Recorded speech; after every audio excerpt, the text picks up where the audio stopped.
Start streaming. All right. I have had so many problems getting this stream working that I'm going to go check on YouTube to make sure it's working before we continue. So give me just a moment. This is now my third attempt to play this game for you and to get all of the technological stuff right. So last time, basically, I streamed this game for over an hour, but my voice wasn't recording the entire time. Oh, look! I'm live! Great. We're here. Welcome to the video game. So, hi, I'm Felix Warren. I'm an occultist, and I'm going to play Kentucky Route Zero for you. If you don't know much about this game, it basically... it makes you make a lot of choices, and it's not really apparent whether or not they're meaningful. It's kind of a... It's a Southern Gothic, set in Kentucky, obviously. In the last recording that you don't get because nobody could hear me, I said that it was set in Tennessee because I don't know how to read titles. As you can see here, there's a VHS tape where it's an Act 1, Scene 5, because that's where I played before. These three are just save slots, and I'm going to use this blank audio tape this time to symbolize my voice being audible. So let's start. As an occultist, I really wanted to play this game because of just all of the weird stuff that's in it. So I really like this screen here. This allows you to choose your chapter, but of course I can't go to these later chapters because I haven't played. Actually, no, I can. I can play later chapters if I want.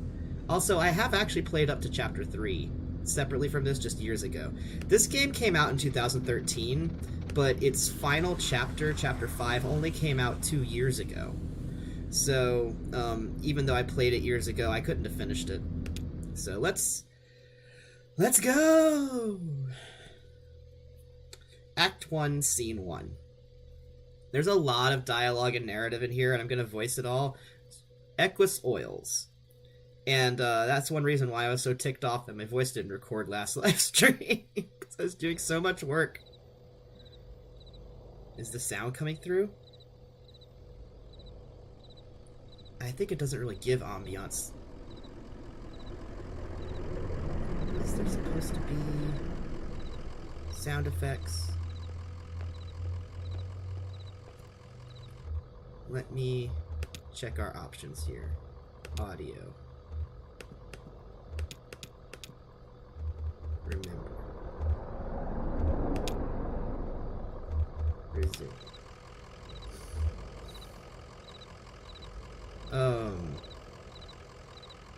Man, I'm so paranoid that nothing's gonna work. Let me just continue. Alright.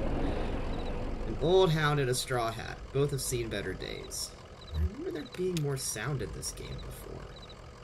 Is the sound not coming through this time? Truck. A moving truck rumbles softly to itself. Painted on its side are the words, Lysette's Antiques. Furniture, glassware, curiosities. So this guy right here, you're going to play as him for most of the game. Whenever you move, it's really neat. You throw a horseshoe. Watch. And then kind of reveals this guy here. The attendant. Joseph sits between gas pumps and a Queen Anne armchair. His hair is gray and his glasses darkened.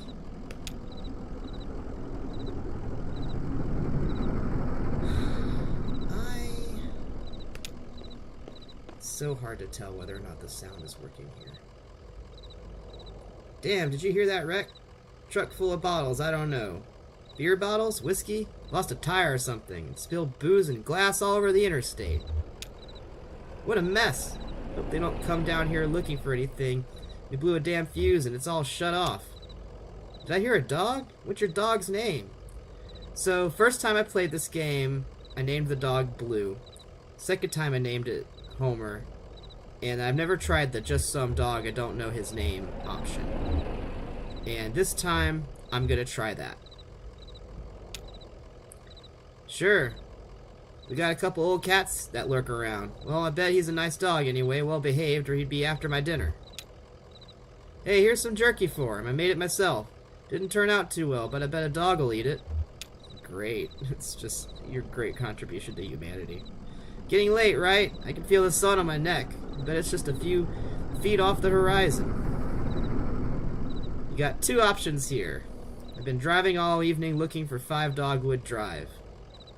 I've got a delivery to make on Dogwood, but I'd rather watch the sunset.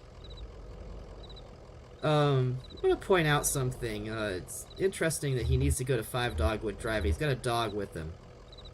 There's a lot of weird overarching details in here, like just little coincidences. Also, I don't know much about the, I believe it's a play called Equus, other than obviously it's about horses, and I've read something that referenced it, but I don't know it. I think in between episodes I might go do some research on Equus to see if there's anything I'm missing here in terms of reference. So, I decided to choose, I'd rather watch the sunset. Yeah, it's the truth. You've got to stop and breathe in that road. I bet while you're driving you let your eyes wander up the tree line and you just, well, bet you're more of a poet than old Joseph.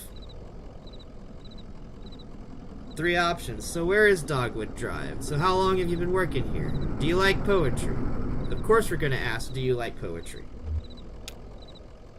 Oh, I just like to listen to the TV. I used to do a lot of poetry on the computer, but I don't have the ear for it lately. Listen, you and your dog would have been driving up and down 65 all night. Dogwood Drive is on the other side of... Well, to get there, you've got to take the 0. See? This is where the 0 enters.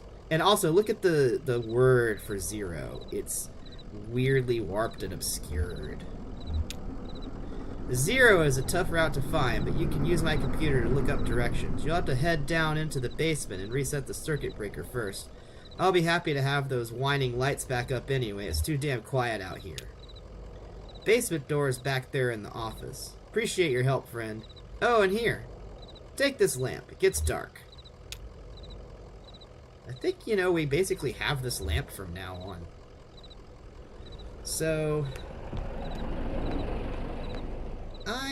there should be sound effects. I'm gonna go take a look at my Windows settings for sound for just a second.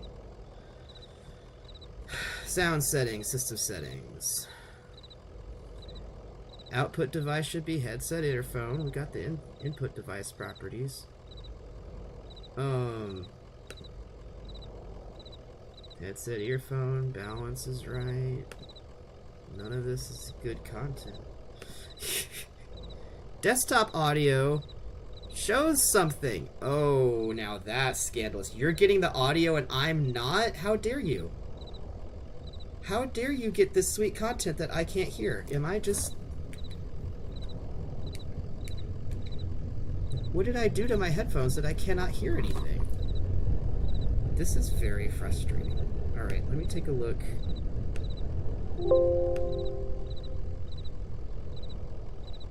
At what else there is here.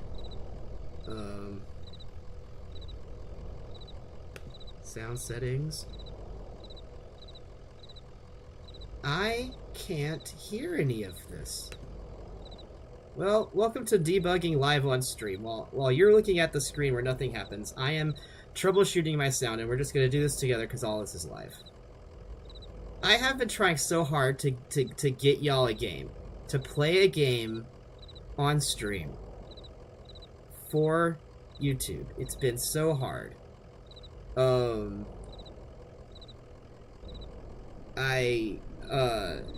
trying to troubleshoot, and the get help page isn't loading at all. This is amazing.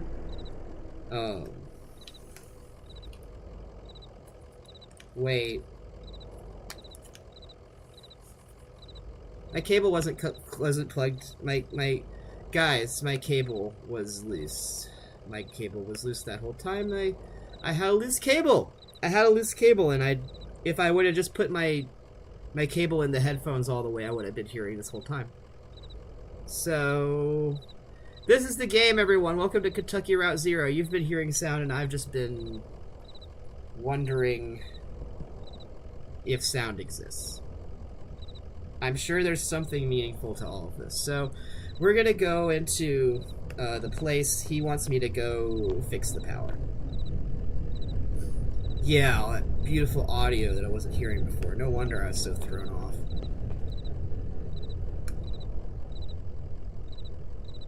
Man, it's so weird.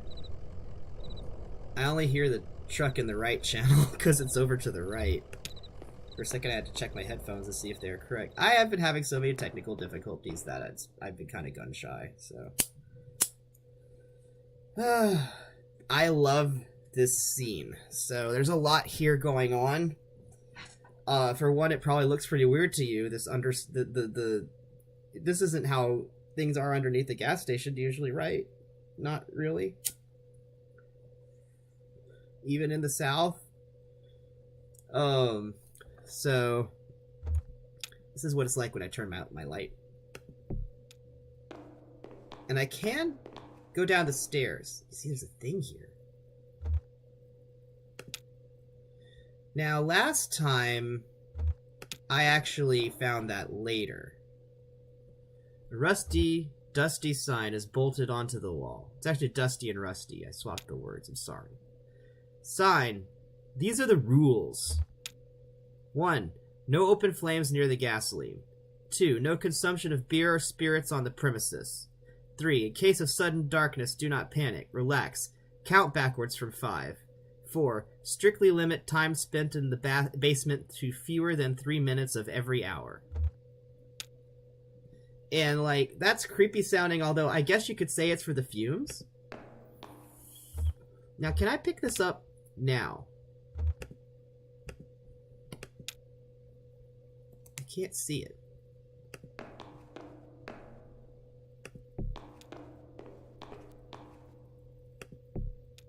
It doesn't show me the little thing on the... There it is. So, will it let me pick it up? No, it just shows it there, but it won't let me interact with it. That's really interesting. So you're going to find out what this is about. Let's throw our horseshoes this way so we can amble over here. Now, there's basement people, which should immediately creep you out. You should always be creeped out by basement people. Now, what kind of people would ever be in a basement? Hey, the dog moved. You can see everything up here. It's so cool looking. I love the visuals in this game. Emily, Ben, and Bob sit in folding chairs behind a worn card table. Papers, oddly shaped dice, and highway maps cover the tabletop. Highway maps? It's interesting that we don't just go ahead and ask... I think we do, actually.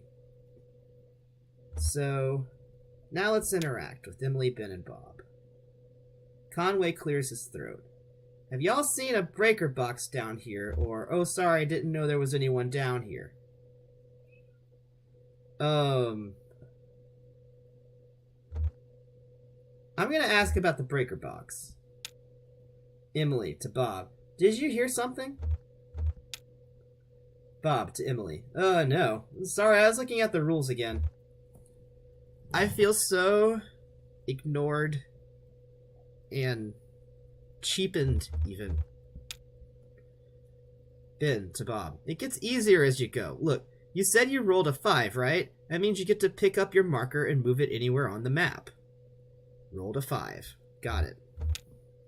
Bob, to Ben. So it's your turn now, right? Ben, to Bob. Oh yeah, I guess so. Where'd you put that 20-sided die? Emily, I don't see it. Did you drop it? Bob, it should be easy enough to find. It glows in the dark. So remember what we saw before? That's what that was. But now that we know what it is, we can pick it up.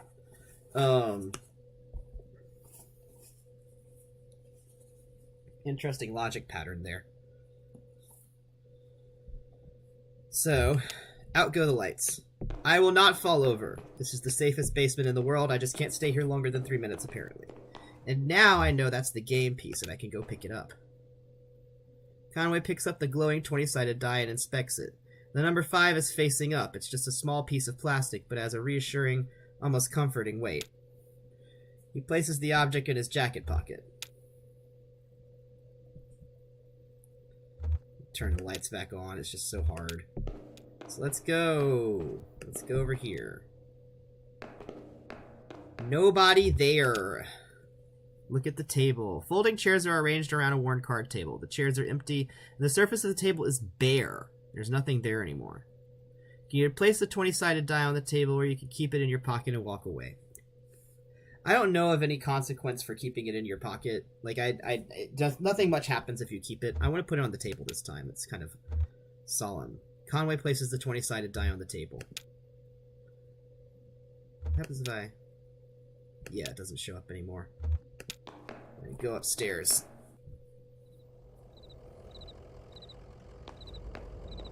Just beautiful looking gas station. How you come across real estate like this?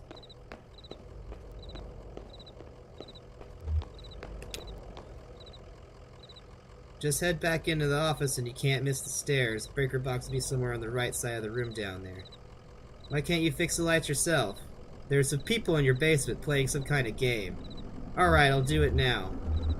I want to bring up the people. It's important. In the basement? No, I don't think so. Maybe that lamplight is playing tricks on you. I just love that. I just love that he just says, nah. Nah. That's not happening. And then you just drop it. You're like, fine, whatever. Alright, so go to the right, he said. Breaker's back here. Ah, here we go. There we go. Now it's all on. The difference when you turn it on is amazing. Just the sound, and look at all the stuff that's down here. Like, what the heck is going on with this place? You can't, like, you can go down here still, but the sign isn't there anymore. Like, that sign that you interacted with before isn't there. And it's just so weird down here. No explanation. It's just like this. And now there's music. Okay, now I'm gonna... Options. Doop. There we go. I need that. Just a little bit lower. Alright, let's throw a horseshoe over here.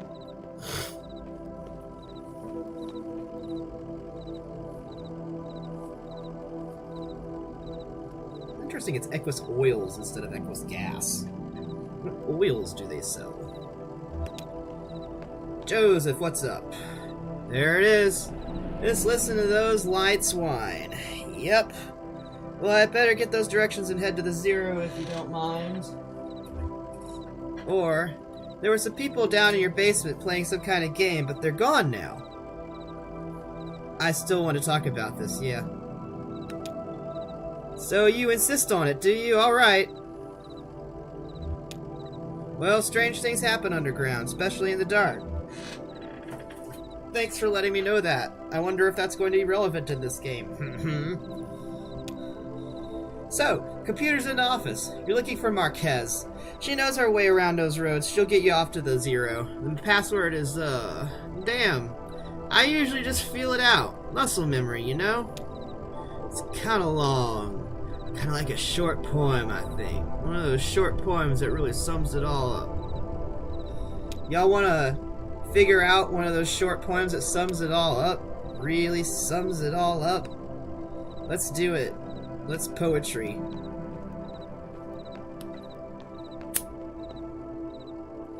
Gotta say that writing an actual poem as your password is a much more secure password than most of the things that people put out there. So, like, good idea. Especially if it's an original poem that no one ever could know besides you. Let's see. Computer's asking for the user. They asked for Conway or Joseph. I'm gonna put in Joseph this time. I don't think I've checked that. Password. Wait, no, I was saying Joseph makes sense. I was gonna put in Conway this time. Oh well, I have lost my chance. I would have to restart the game. It's not that important. So, password. We can do wheels slide loose, the stars drop away. I talk and listen to him talking. We'll do wheels slide loose. Nobody saw the accident. The moon throbs. It's late. Nobody saw the accident. You just breathe road. The lights whine. It will only get later. It will only get later. Password accepted. That just really sums it all up, huh? How's it going in there? Figure it all out? Sure you are. We can go to messages, address book, or games. Now here's something about games y'all need to know. Let's try it. Games is not real. I'm sorry everyone, but games aren't real. And I don't know how you're here, and how I'm here, playing this game, but game is not real. So let's go to the address book. Typing the 0, Dogwood Drive, or Marquez, and then exit address book.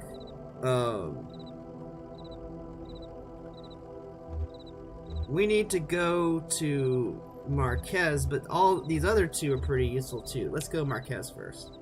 Marquez Residence, 100 Macondo Lane. Head northeast on 65 and turn left as soon as you see that ugly tree that's always on fire.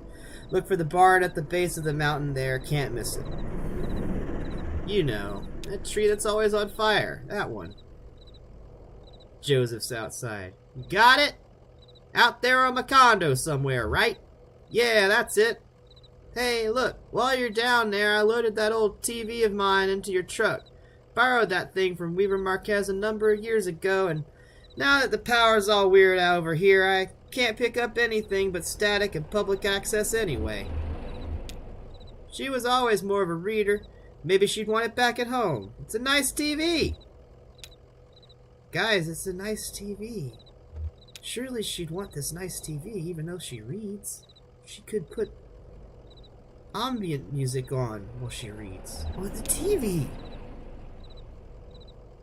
So, I can't go to addresses anymore. That was the only address that I could get. That's the weirdest thing. Like, each choice you make in this game takes away other choices often enough.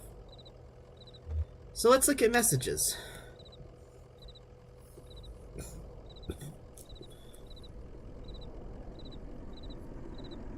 Message 1 is from Donald at hotmk.mail.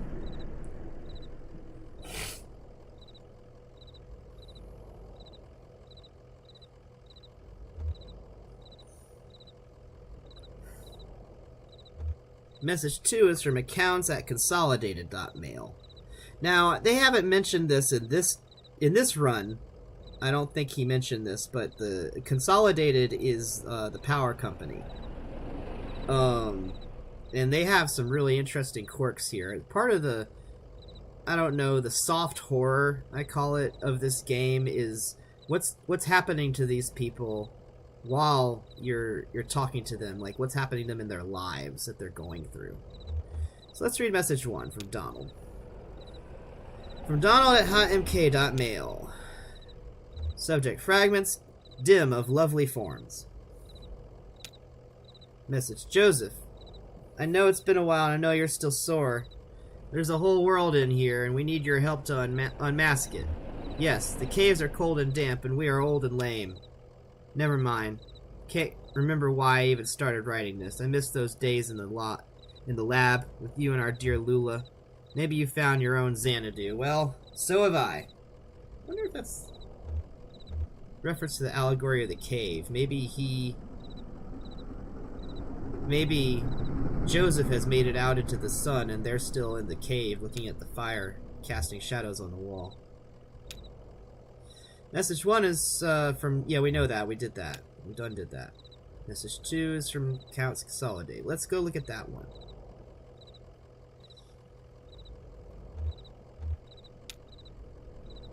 From accounts at consolidated.mail.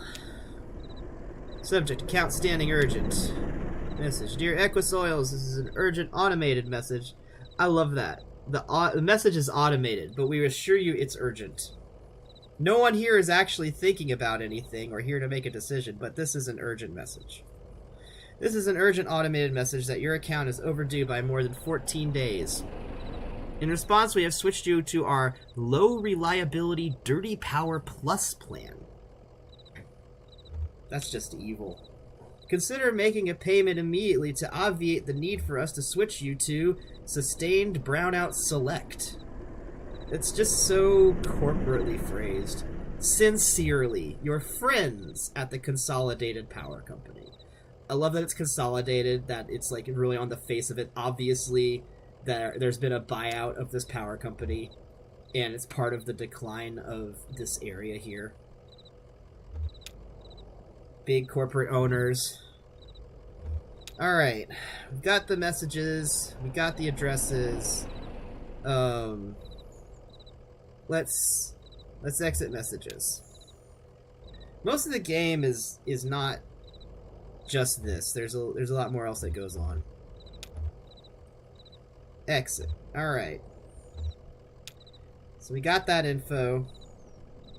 There's really not much else here, although I want to show you what you see if you go over here, because it's just really pretty. Like, you get this little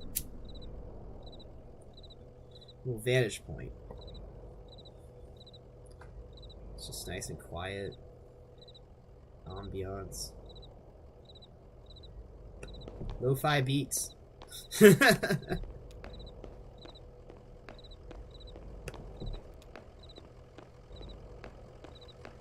Lo-fi ambience to study to.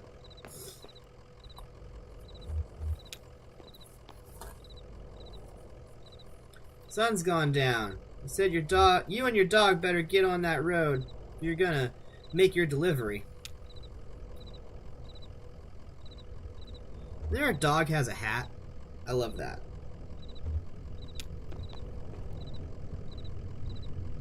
Conway scratches behind the dog's right ear. How's it going, old man? Take it easy, old man.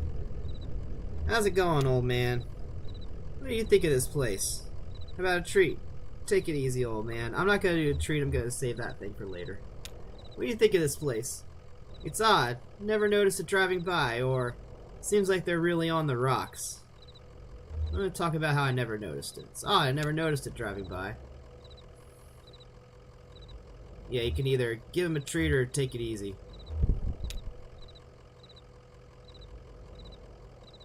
Alright, let's get to the truck. Let's truck that truck. It's time to go. Or you could take a minute to think. Why does it take a minute to think? I just get the option to not go yet. Now let's get. Conway is ready to leave. Conway slows down a bit. I love the writing of the narrative options. Let's get it. Let's move. Let's vamoose. Let's mosey. So this is the interface for driving, and it's real weird. For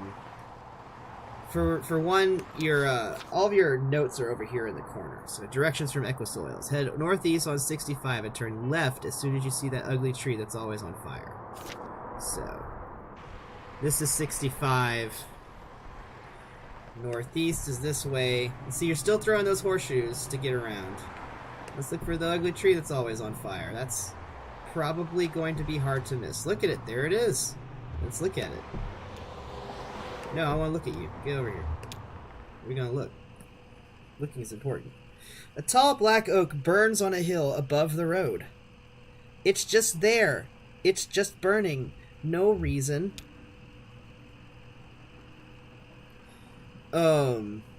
So then we take a left.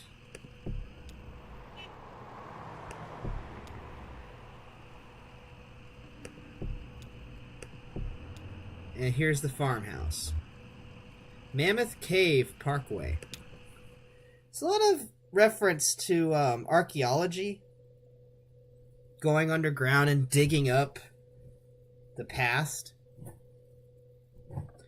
Marquez Farmhouse. By the way, I know almost everything here that's named is a reference to something, but I'm not going to pick up on all of them. I'll pick up on some, I promise. I'm probably going to do some research into Southern Gothic.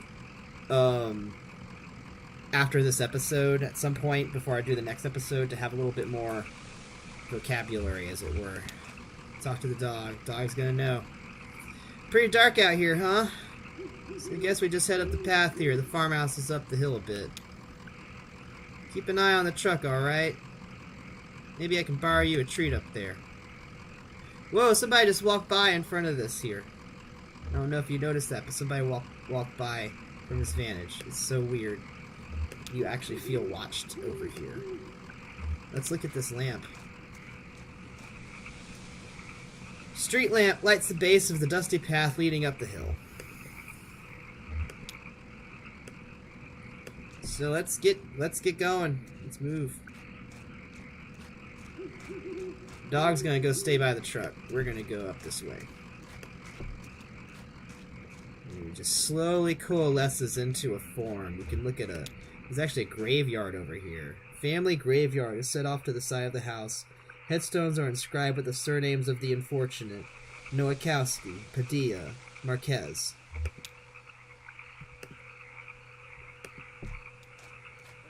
Here's the house. Can I walk over here? How far can I go? There's nothing there. Don't.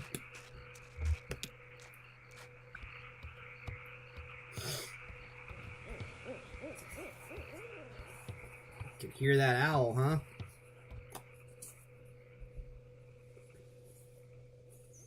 Is there a light switch right here? That's what I'm wondering. Weaver. I was just thinking what a lovely house we have. Do you like it? Have you been here before? Did you happen to see an owl? Sure, it's a nice house, or no, I've never been here before, or I didn't see any owl. I'ma say sure, it's a nice house. I know. I like the large beams that run across the ceilings. I like to sit in the house and think of the hills and bluffs surrounding us, like a cradle.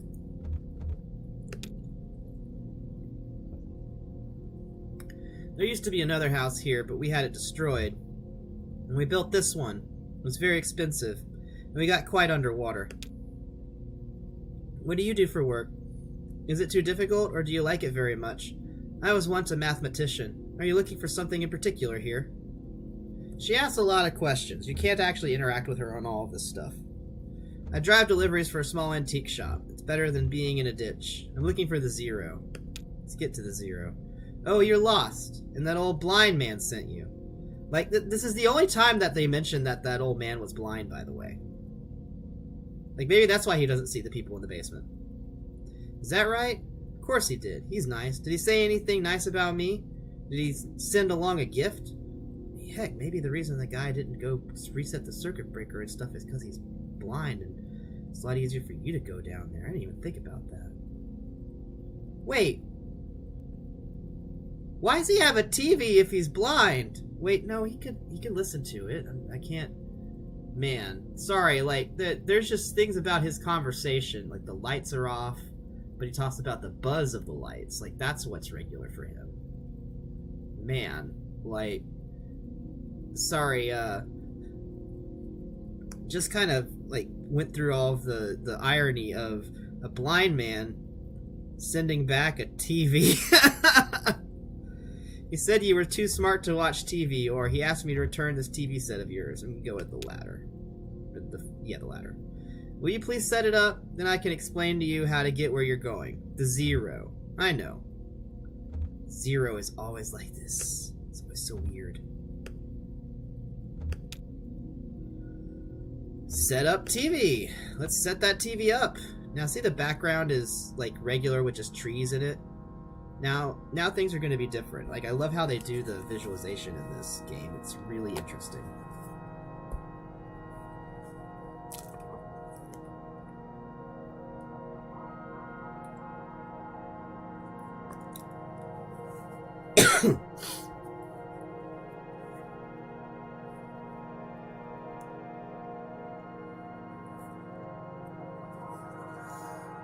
Alright, so she's got her stack of books here right next to the TV. That's funny. And there's that weird barn in the background with the quilting square on the front. that's spiral shaped, so there's like a hypnotic effect going on. And the windmill back here increases that hypnotic effect. I find it really interesting. It's also kind of right in front of her face, so maybe she's hypnotic.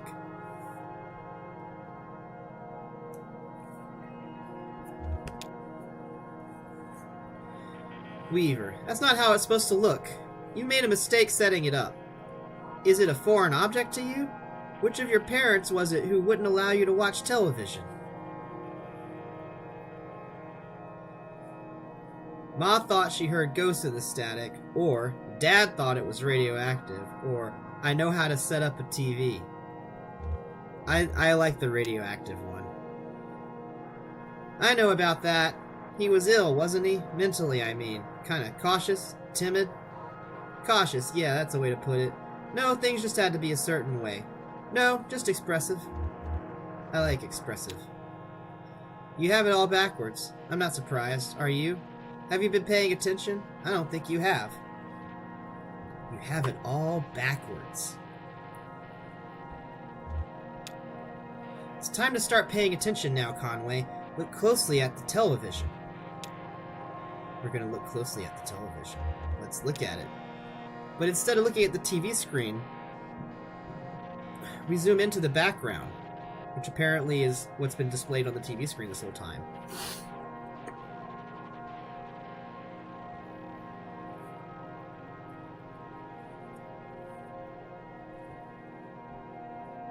But it seemed like this was just like the surrounding area, right? So what's going on? Hey, wake up! You spaced out for a minute there. The picture on the TV, or what do you keep out in that barn? Let's talk about the picture on the TV. That TV is picking up the wrong signal. My cousin Shannon would know more about it. She fixes TVs for a living. Well, she used to. I think the new models are giving her some trouble. So, I really just need to get to the zero. Or your cousin? Now, the thing is, if you choose to just go to the zero instead of seeing her cousin, you basically end up at the same place. So I want to ask more about her cousin to give kind of some surrounding narrative to this story. That's my father's brother's daughter, Shannon. We're about the same age. Well, we used to be. She's older now. By the way, Weaver is dead. Like, there's so many broad hints about it in this story, but I think that's like just like the one that smacks you in the face. She has a workshop up north a ways by the lake, right where Paonia and Wax Road meet. It's a big bait and tackle shop, and she fixes TVs in the back. Do you like fishing? Honestly, I'm not convinced you should bother with the zero. I'd much rather you find my cousin and fix my TV, but I'll get you headed the right way. She'll get you headed the right way. So it's pretty easy. Get back on 65 heading north, and take the first right after the artificial limb factory, which, by the way, is a reference to Shirley Jackson's A Good Man is Hard to Find. From there, your arrival at the zero is basically inevitable. Your arrival at the zero is basically inevitable. Nice to know you, Conway. Keep your eyes open, especially in the dark. Nice to know you. It's been nice knowing you. Is good parting words. So now, she ain't there. The house closes up. You can still see the TV, and then that dims out. And you can see the whole inside of the house here, but she's not there. Also, I've played this game a couple of times. I don't think you can get downstairs. It's a little bit annoying because it's visible, and I want to go there because I can see it. But I don't think you can get down there. A disused wood-burning stove is set up in one ash-dusted corner of the room. It's cold to the touch. It's cold to the touch, like nobody lives here. Have y'all seen the new Evangelion movies? Because these stacks of books around kind of remind me of like the stacks of books in Rei Ayanami's weird tank room They're just kind of sitting there unused. Nothing's happening to them. It's like a further sign of desolation. An abandoned spiderweb stretches across the bottom of a saucepan. A skillet is seasoned with dust. Hey, have you picked up that she dead? So can I can't go down anywhere. It's one of the things that really annoys me is I really do wish that I could go downstairs to this area, but I cannot get in there. So I just feel like this is a little bit of a flaw in game design, because that kind of thing makes you naturally want to explore an area if you could see it, and you can see the stairs, so it seems like you could go down, but it's not workable. So then we fade out. We could go back into the house. What happens if you go back into the house? I don't know if I've ever gone back into the house. Like, does she show up again, or is it exactly the same as it was before? It's exactly the same. I'm just gonna go. Oh well.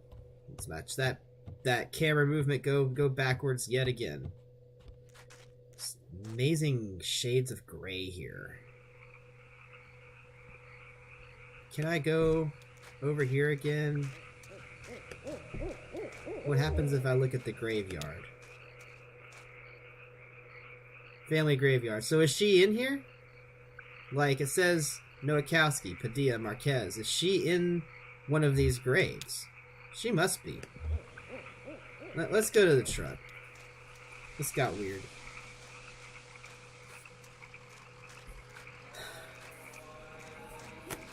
Remember how you could see people walk in front of the frame before? Well, they've been watching this whole time. Dun, dun, dun! Sorry, like, the creepiest part of this game, I think, is whenever it pulls out to this here. Let's talk to the dog. There's some horses out there behind the house. I just met the strangest lady. Let's say, I want to talk about that lady. She seemed pretty nice. She creeped me out, buddy. She creeped me out, buddy. Just had a weird energy. But that's not her fault, I guess. Some folks are just like that. Just had a weird energy. Yeah. It was weird. Trust in Jesus.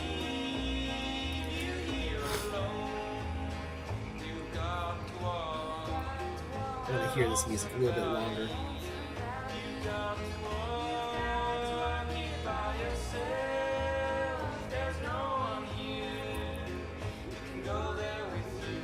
Ooh.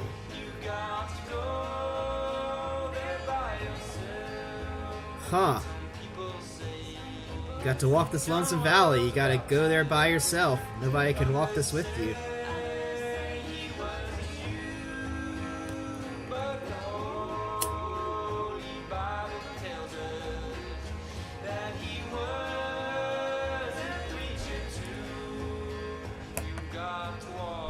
Yep, alright. Let's go walk that lonesome valley by driving it. Conway gets back on the road.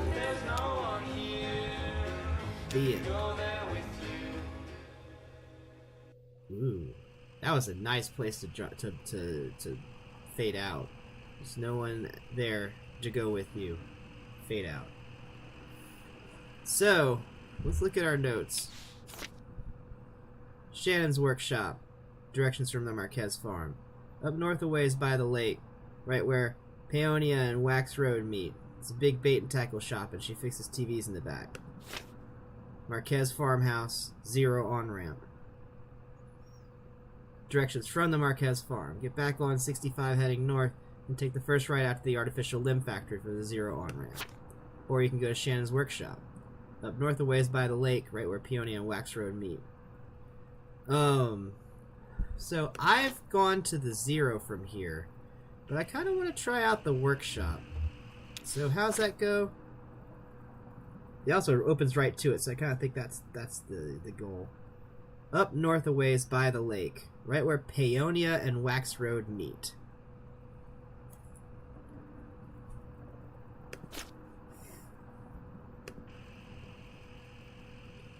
Well, how do we get up north a ways? I mean, we're going to have to get onto the 65 again, right?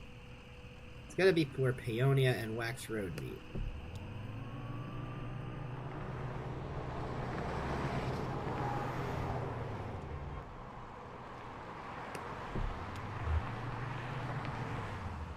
What's this one over here? Cub Run.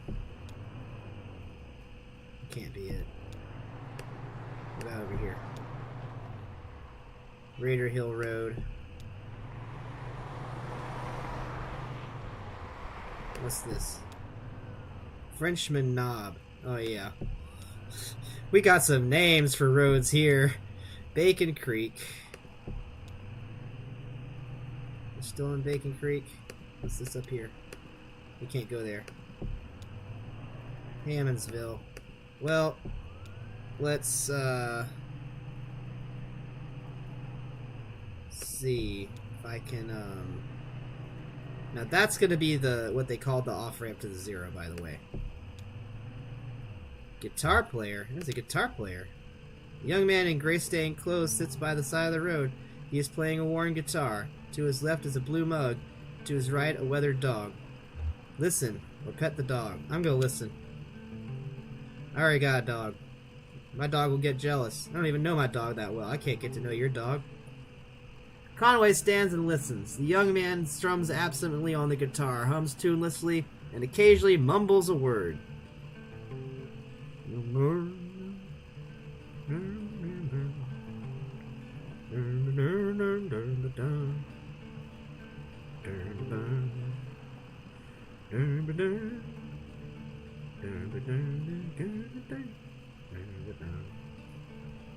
Put $1 in. That was worth it. Conway pulls a wrinkled dollar bill from his back pocket and puts it in the young man's cup. The young man stops playing, pulls the wet dollar bill out of his whiskey, and hands it back to Conway. That was not a tip cup. That was his whiskey. That's hilarious. That was worth the detour. I had not found that interaction before. Let's see. We're still on Cub Run. What happens if I go up here? Priceville. Priceville. Wheeler Mill. Priceville. What's this over here? Grayson Springs. I don't know. Wax Road. Bait shop. I found it. I found it. I did it good. Conway pulls into the bait shop parking lot. Vaulted above the road on a thin steel bar, a handwritten sign reads, "Live bait, minnows, small and also large for stripers. Night crawlers, chips and beer." A green flyer hangs loosely from a bit of masking tape at eye level. To the shop's right, a dirt parking lot sprawls unevenly into grass and then eventually trees. The bait shop is open. Enter the bait shop. Read the flyer. Drive away. I desire the flyer. Conway reads the flyer. Computer printed type in a bold font surrounds a clip art illustration of a TV set. Oh, I wish I could see this. The TV has eyes, arms, and legs. Its shoulders are slouched. On the screen is a cartoon expression of exhausted nausea. A hot water bottle rests against its wire antenna. That's adorable. TV repair. No model too old. Inquire within. We do not sell digital converter boxes. Enter the bait shop. Narrow aisles crowded with lures, reels, rods, and snacks divide the... Okay, have any of you out there ever been to an old, out-of-the-way bait shop?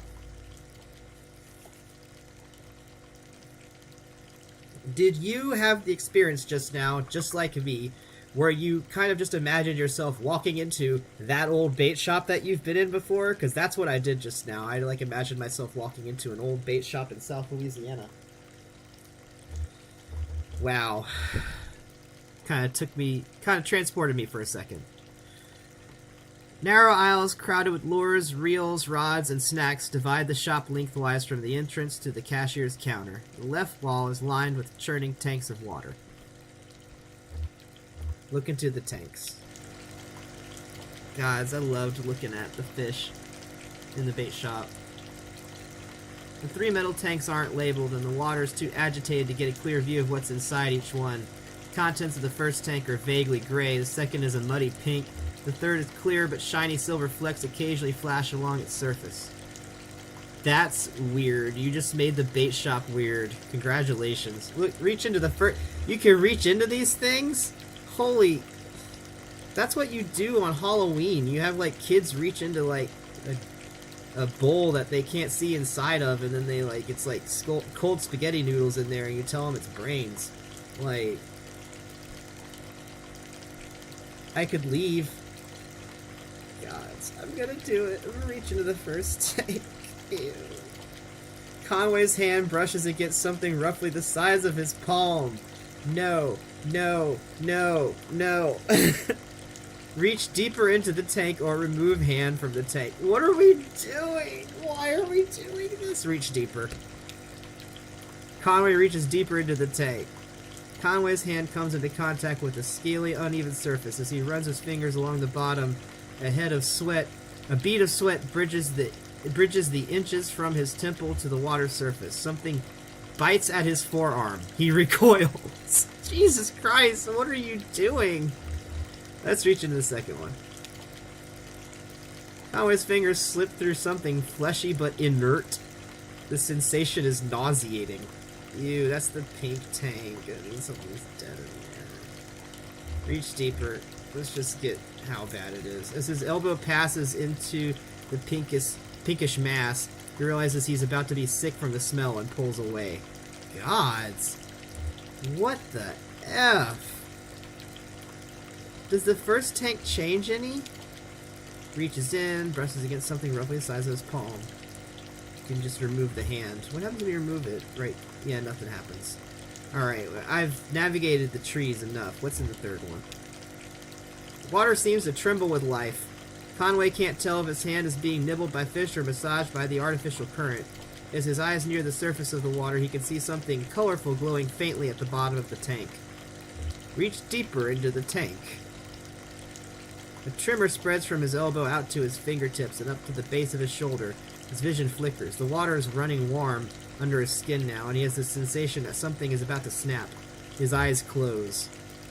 Weird. He lays on a rooftop, new shingles rough beneath his back, swelling in the noon sun. He is exhausted. They must have started before dawn. His legs are sore from holding stable on the uneven surface, and his wrists from breaking old sealant, his fingers from carefully lifting shingles to hammer down new ones. His boss, Ira, yells from the idling truck below. He shades his eyes with his hand. A beer would be good. It's barely past noon, but he's worked a full day already. What could the harm be? Maybe a shot at the counter, just to get his eyes open. Then a beer. He could offer to drive into town for lunch and stop at that place on Cumberland. Oh, is this about the wreck? Cashier pushes Conway roughly on the shoulder. He's been talking, yelling maybe, but it's all an echo now.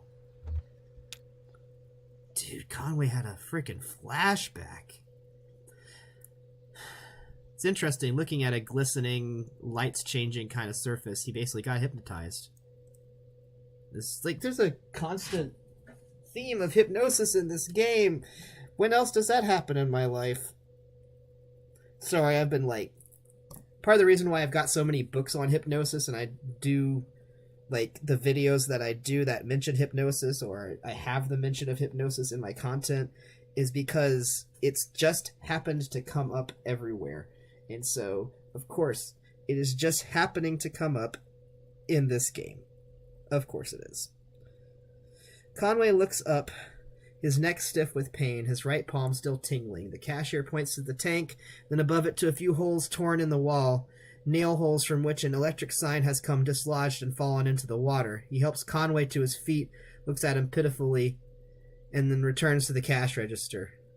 So, basically, the rainbow glow was an electric spark from an electric sign having fallen into the tank, and they just kept that plugged in. It's just like that. It's just been kept like that. It just stays.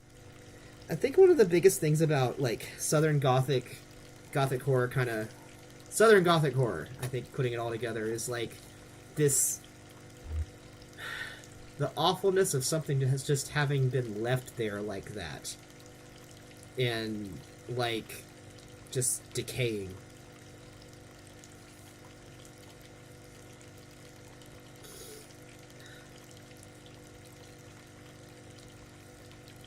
Narrow aisles crowded with lures, reels, rods, and snacks divide the shop lengthwise from the entrance to the cashier's counter. The left wall is lined with churning tanks of water. Well, we're not going to look into the tanks anymore. I think we're done with that. Let's approach the counter. The wiry cashier stands behind the register, preoccupied with a Sudoku puzzle. I want to mention, I've never actually done this part. I have never found this bait and tackle place. I have always gone directly to the off-ramp, or directly to the on-ramp to the zero instead of this place. So I've never seen any of this before. A wiry cashier stands behind the register, preoccupied with Sudoku puzzle. Ask about Shannon Marquez's workshop. Ask about the basketball game, or walk away. Ask about Shannon. A handwritten sign on the door behind the counter reads, TV repairs by appointment, please consult with cashier. Cashier knocks a few times on the door and waits, occasionally glancing at his puzzle. After a few moments with no answer, he notices a smaller note written on the sign, reads it, and points it out to Conway. Read the note on the workshop door. Ask about the baseball game. What's the note say? Weaver, I got your message. Have left for the old mine. Don't know if I will see you there or what. Ready either way. Shannon. She literally left a written message for a ghost.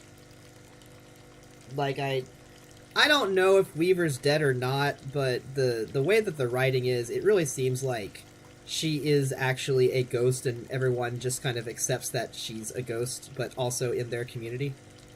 Which is very progressive of them, and I'm really glad that they have such open minds. So...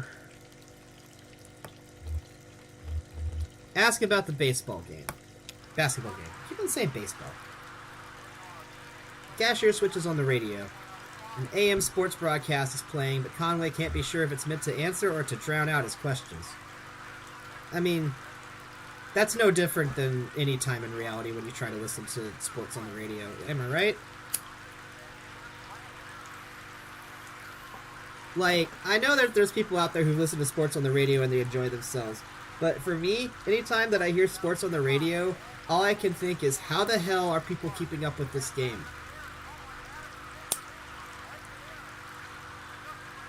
I just spend the entire time wondering what other people are getting out of this.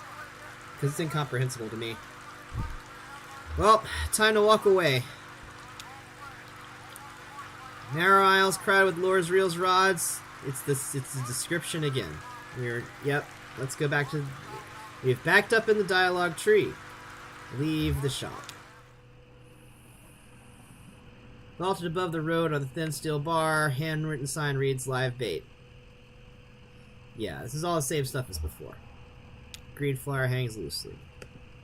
Can't make this go any faster, by the way. This is not a game to speedrun.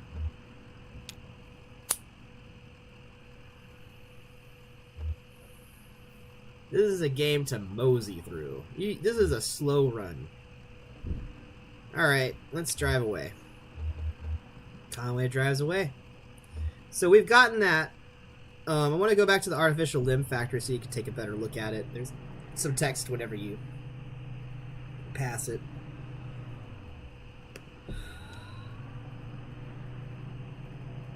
There it is. Wait. There we go. Let's look at this factory.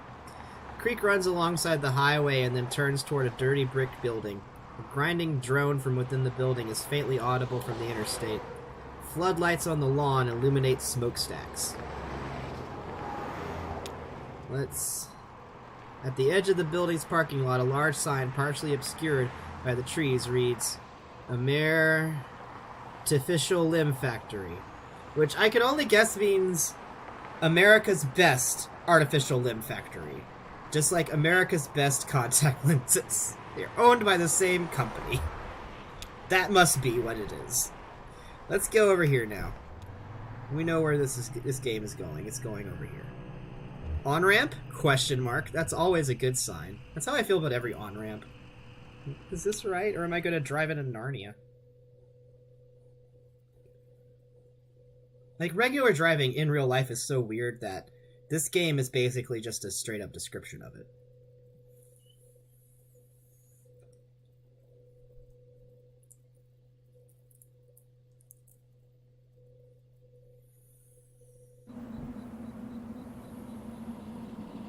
Check out that ambiance. Dog. Conway brushes some dirt off the dog's hat.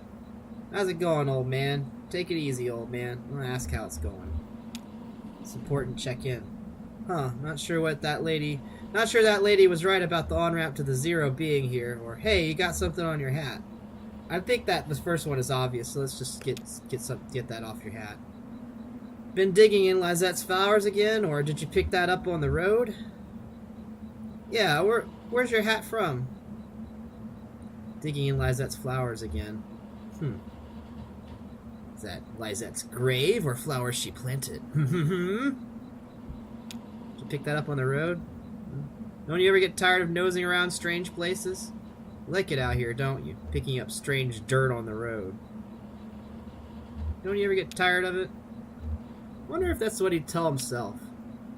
What if this dog is just a foil for Conway's issues? Well, let's go to the weird place. It's the only thing we can do. In Trance.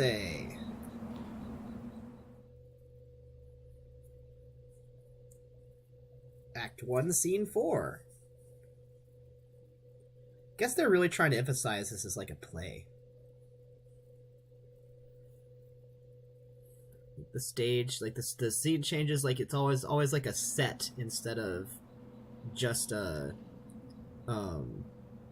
environment. Shannon speaks into the large brick cell phone held up to her ear.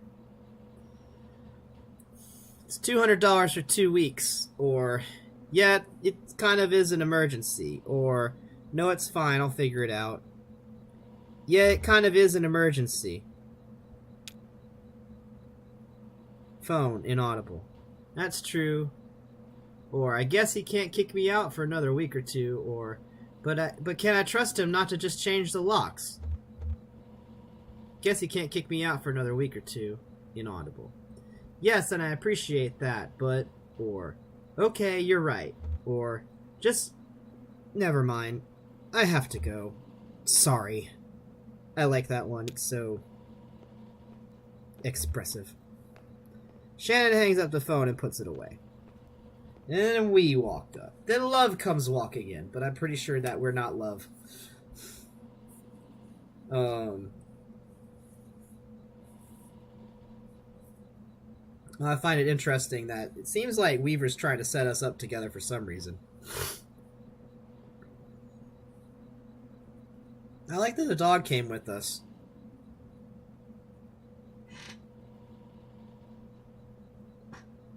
Just a second, I have a cat off screen who needs a little blankie on top of her. There we go. So tired.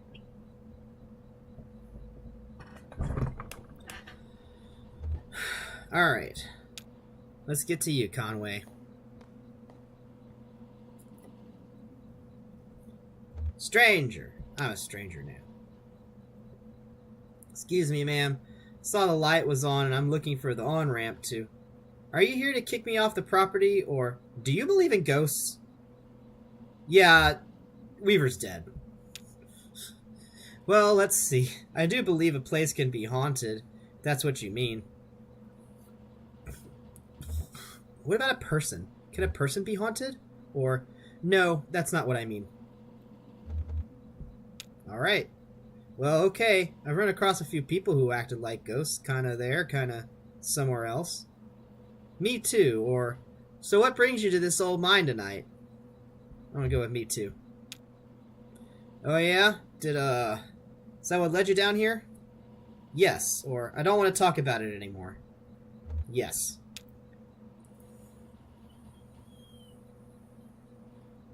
So, I guess this place must be pretty important.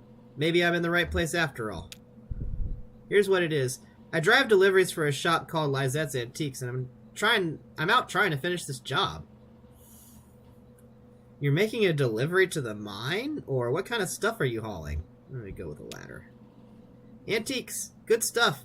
Lizette has a sharp eye for the little good it's done her lately. You know, it's just one recession after another. Everybody's selling their old stuff cheap.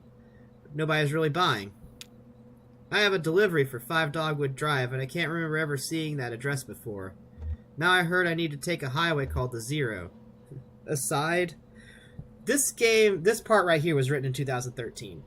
It's next year it's going to be 10 years old. This piece of writing right here is 10 years old, and it feels just so relevant right now. And I know that it's because, 2013, they had the 2008 financial crisis happen. But I just wanted to mention that right now, in the present moment, December 2022, if you like antiques, you ought to go shop for some. Because there are a lot of them out there that can't be bought by anybody. And there are a lot of people who've had to basically liquidate their collections. So if you're good at taking care of stuff, I suggest you go find out some stuff out there that's basically up for new ownership, because it's a good opportunity for finding some stuff that you wouldn't normally find, and something I doubt that the original owners are going to try to get their stuff back again. I think a lot of people have made some big changes in life. So, if you're looking to make a big change, why not adopt an antique today? Operators are standing by. So I met this young lady, name of Weaver Marquez, and she sent me this way, so here I am. Uncommon kind of place for an on-ramp, but that's what it's been like so far anyway, with Shannon. What? Conway. Weaver Marquez. Do you know her? The Zero. Is that around here? I don't want to talk about Weaver Marquez. She'd more care about Weaver, I think. Shannon. So you saw her tonight. I know Weaver. She's my cousin. I'm Shannon Marquez. Oh, you're the one who fixes televisions. I get it. She tricked me. No, I don't think she tricked you this time. But, no, that piece of dialogue would be very interesting, though. Shannon. Weaver doesn't lie. One time when we were younger, she told me my dad had been in a terrible car wreck. There was crushed metal everywhere, and we'd be hearing it echo through the house for years, she said. I was very upset, crying, and then my dad walked in the door, just come back from a trip to the junkyard, collecting scrap metal to fashion into wind chimes. I was angry, but she said it wasn't a joke and it wasn't a lie. At the time I thought she meant it as a riddle or a puzzle. But Weaver's not a puzzle. She's a mystery. It's interesting. So he was in a terrible wreck, as in he went to the junkyard and got into one of the wrecks and picked out junk there. And we'd hear the echo of the crushed metal throughout the house for years because he'd make it into wind chimes. It was very predictive, just not able to be understood until afterward. Nostradamus level stuff here. So maybe the Zero is down here somewhere?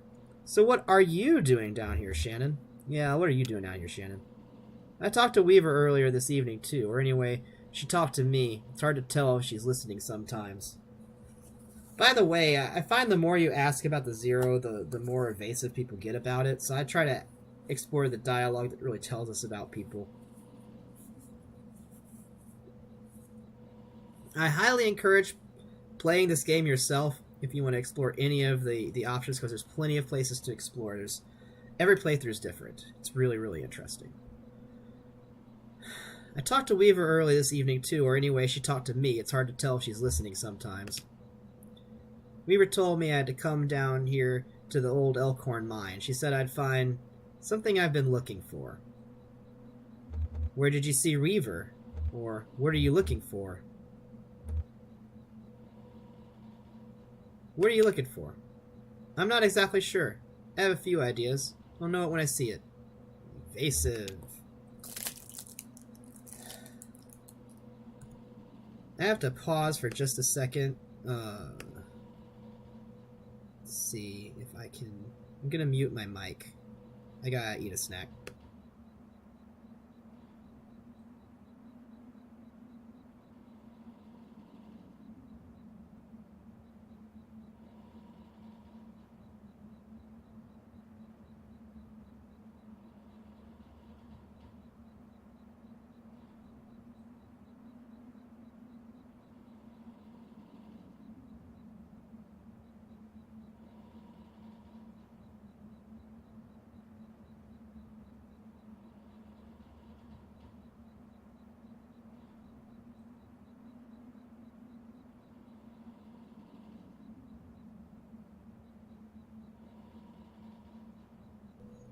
Almost done with my snack.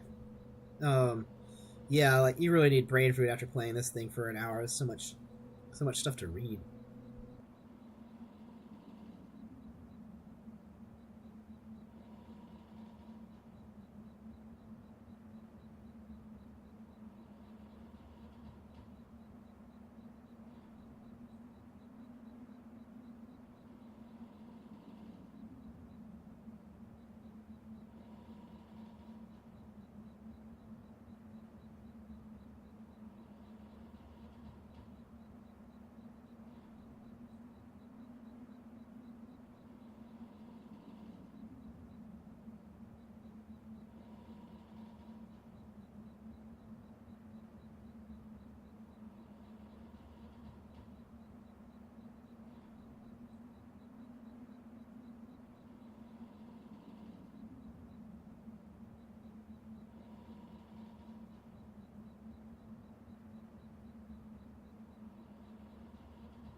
Okay, back on track.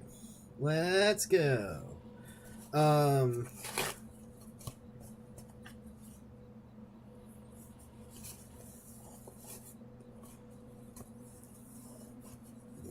Sorry, a little distracted.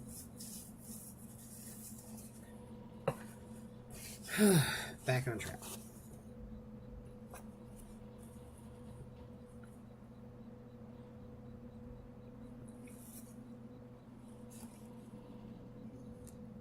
So our dog shouldn't come down here. What are you looking for? I'm not exactly sure. I have a few ideas. I'll know it when I see it. It's not such a bad thing, you showing up now. All told, I'd rather not go down there alone. Your dog should stay up there, though. It's no place for a dog. This is an old mine. Runs pretty deep and tangled. We're going to go down into it. Find your on-ramp and whatever else. We've got to keep our bearings. I don't want to get turned around. So now we're going to go into the underworld together. On direction of a ghost. No work tomorrow. I just looked at the sign that Shannon's standing in front of. Look at that. The N in front is backwards. And it's 2-Morrow. So that must be real old. Maybe the person who wrote it was only partially literate?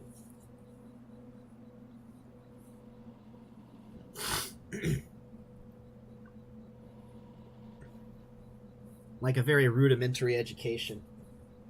By the way, just so you know, because I come from Louisiana, I don't know much about mining and mining families and coal mines because Louisiana is a big marsh, and if you dig, you just get water. So I know more about like people who work in chemical factories than I know about in like fishermen and stuff than I know about coal miner stuff. So this is another place where I might either do some research or I'll ask my husband, who is at some point going to watch this playthrough. Hi. Like if there's anything here that I've missed or any kind of meanings that that would be interesting to talk about. So this is an old mine. It runs pretty deep and tangled. If we're going to go down into it, find your on-ramp and whatever else. We've got to keep our bearings. I don't want to get turned around. How is he going to find an on-ramp down there? How would he drive into it? I've got to get some gear here to measure conductivity, frequency response, stuff like that. Maybe we can find a way to put a signal out ahead. Do some analysis and figure out what kind of topology we're up against. Topology, okay. Or sure, let's look around. I like harping on the topology. Shannon, topology. That's the science of continuous space, my friend. The way this twisty maze of passages fits together. The science of continuous space. That is so cool.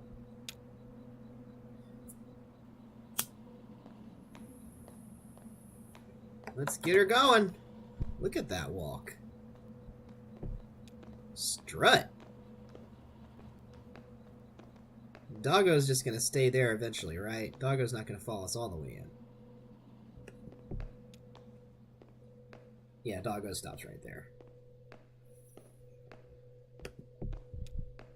Oh, there's a PA. This gets a little weird. That runs into the mine's PA system. Do you think it still works? Conway, only one way to find out, or the little light on the front of it is off. Little light on the front of it is off.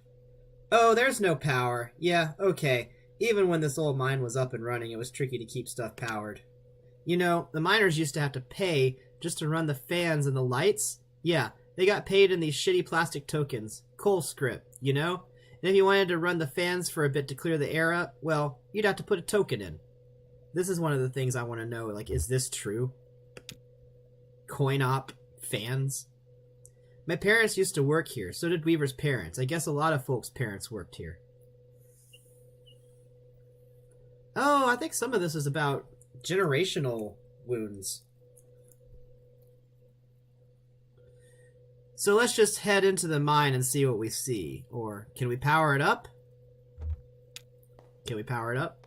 I bet we just have to free up some power for the PA system. Everything is rationed. Here, set up that lamp of yours, and I'll go unplug these ceiling lights. So, I actually live in a house where we had to do this. We had, like, the breaker got ruined by a faulty piece of electric equipment in the house, and so we had to, like, stop running the air conditioner on one floor to be able to run something else somewhere else. Share the load.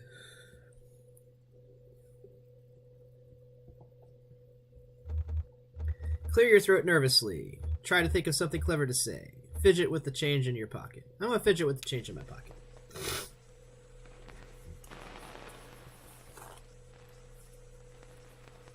I heard the speakers back here crackle a bit. It's on now, right? Try saying something into the mouthpiece. Into PA.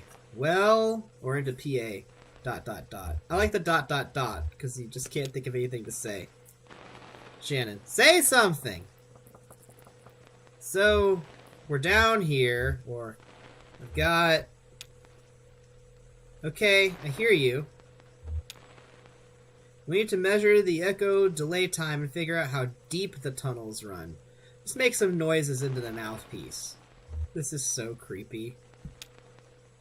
Conway taps the mouthpiece. Conway runs a finger along the surface of the mouthpiece, or Conway clears his throat. Clear your throat. Then you could scrape a coin across the mouthpiece, knock on the table, or hum a deep tone in the mouthpiece. I'm going to do the deep tone. Conway spits. Conway whistles. Conway blows on the mouthpiece. I'm going to try the spit. Damn, that's a long delay. These tunnels run deep.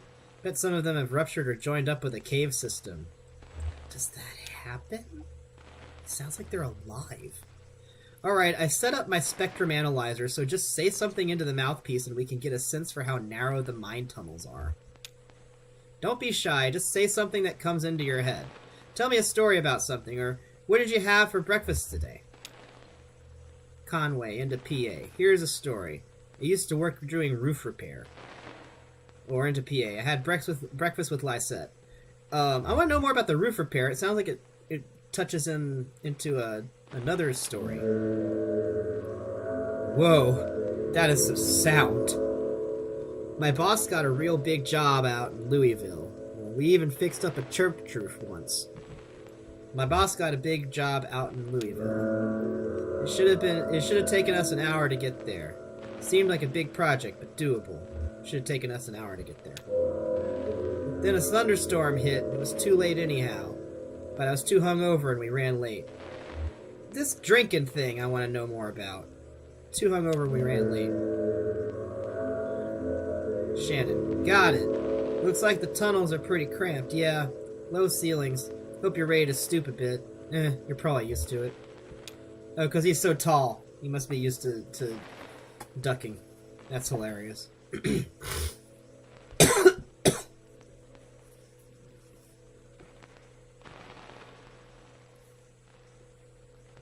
What if secretly John Wayne had never died, and this guy is secretly John Wayne? Entire new spin on this story. This guy is secretly John Wayne. The Duke.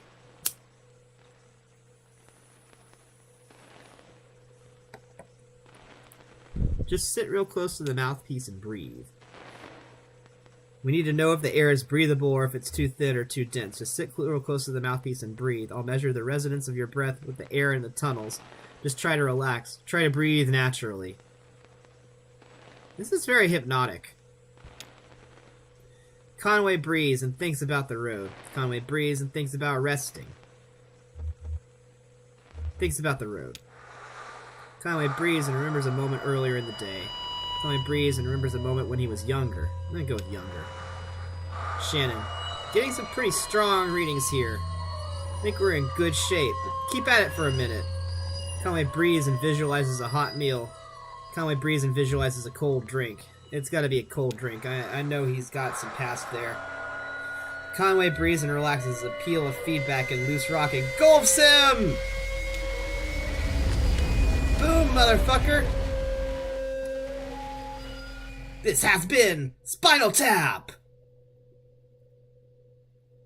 The audience is now deaf. Act 1, Scene 5. Elkhorn Mine.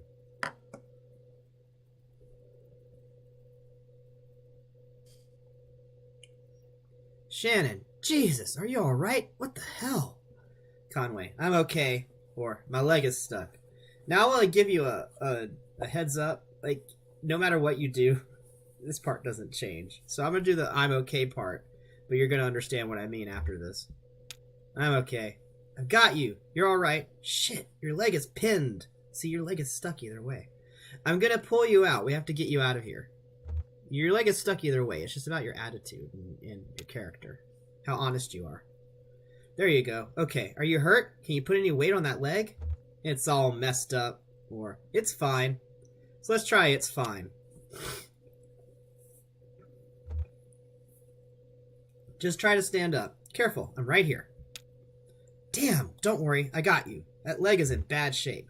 So see, you're fooling yourself. It doesn't work. Either way, it's the same result. Here, let's get you into the tram. The tram is so cool. Or weird. Or both. There you go. Now, let's see if this thing has power. Okay, there's some luck, right? Alright, this... I know that this is audio... This is ear agony, so we're gonna bump that down to 2.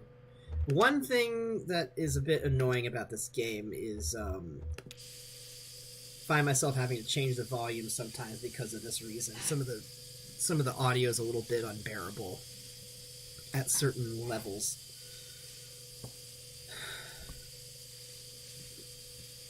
Excuse me. All right. I can walk. Or, what about Weaver? What about the on-ramp? Yeah, what about Weaver? How dead is she? We'll just find the exit and then figure out what to do from there. That's our first priority. Yeah, she doesn't. She knows it's not going to be a point. Weaver's made of vapor waves. So the controls are over on your side. Let's just get moving.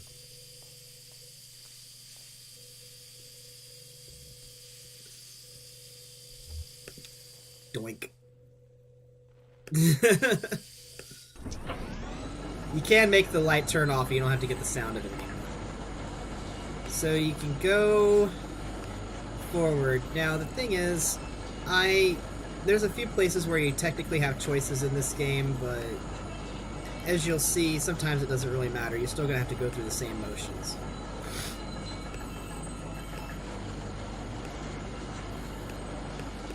Like, if you know how this ends, it doesn't really matter. You're still gonna have to play it the same. I guess that makes it a bit of a walking simulator.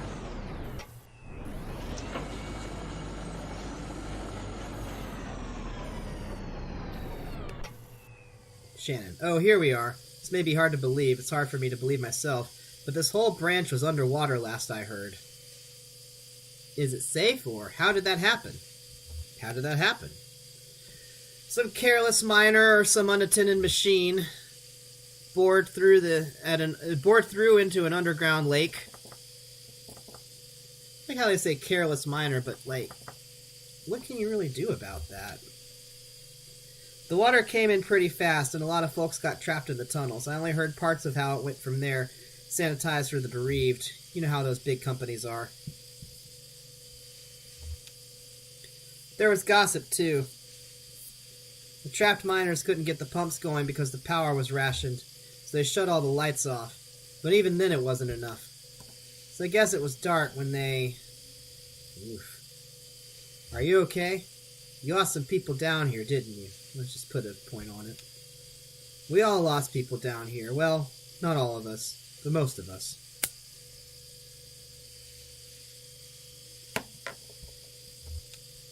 Doesn't matter now. Look, this old turntable is still wired up. The controls are dead, but I can't use my signal generator to switch tracks. The controls are dead, but I can use my signal generator to switch tracks. If the water hasn't damaged it too much. Or we can just keep heading down this tunnel. All this junk hanging up around the turntable is from the company's store. Just junk, you know? The miners would buy it, use it to decorate the place, or as landmarks, I guess. Hard to know which way is which down here. It's also dim and gray. It's like when boats sink in a lake, sometimes they land like this on the bottom. Lake Erie's been drying up due to climate change, and they actually found a boat sticking out of the bottom of Lake Erie just like this very recently. It's very interesting to see. This was put here in 2013. We only discovered that like a month ago. Shannon connects 2 clip leads from her signal generator to the turntable's electrical panel. Shannon. We're on the track between the animal bones and the rowboat, so... Tuning. The pendulum and the casket. Tuning. The bat feeder and the scarecrow. Or disconnect the signal generator. So, we're going to go to the pendulum and the casket first. Explore that, explore the other one, and then come back to the original one. Otherwise, I'm going to get mixed up. I think the first time I did this part, I got a little bit turned around, really. So, let's go this way.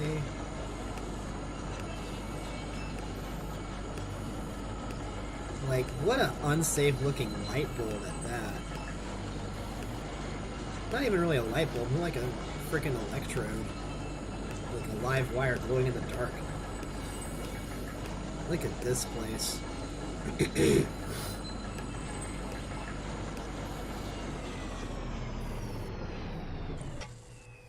Here's a stage. I can't look at it and get the prompt to go unless I turn the light on, so I'm gonna have to listen to this awful noise either way. Shannon, damn. It's almost totally intact. I thought it would have been destroyed.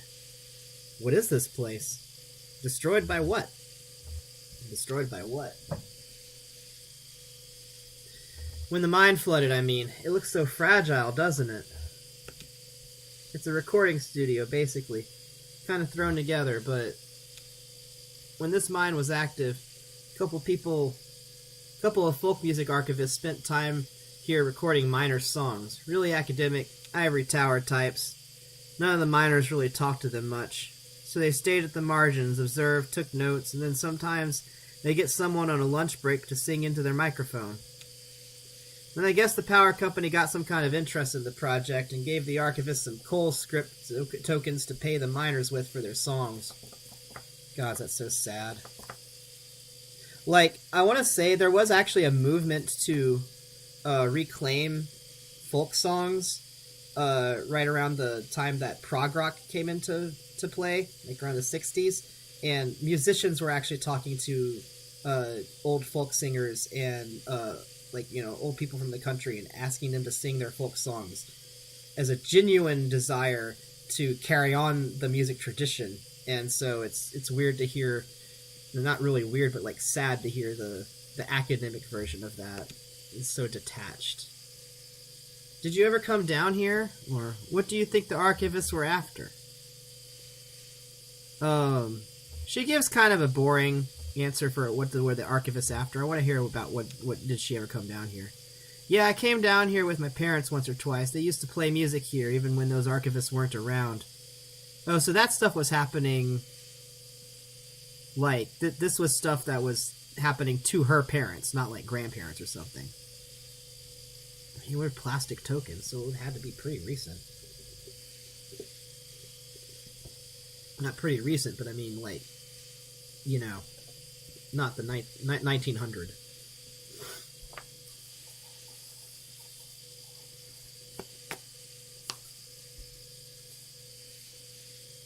It was a nice setup, kind of rickety, kind of dangerous, I guess, but I don't know. It had a good energy. It was warm sometimes.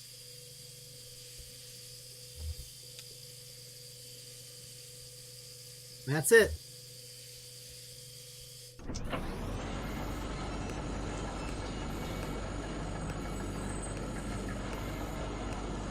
We're gonna go in the other direction and see what's on the other end of this tunnel. Man, this is the least speed-runnable game. I don't know how you'd even get a... Is there even a glitch that could cause you to skip towards any part of this? Like go any faster here? I can't imagine. Clip through the wall into Act 5. Change it in Hex. Find a secret dev mode. Here's the tape player. Creepiness warning.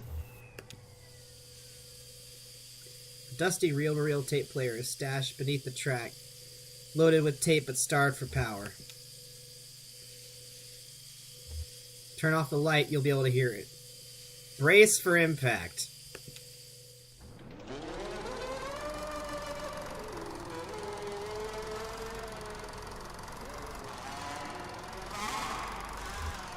Jesus Christ.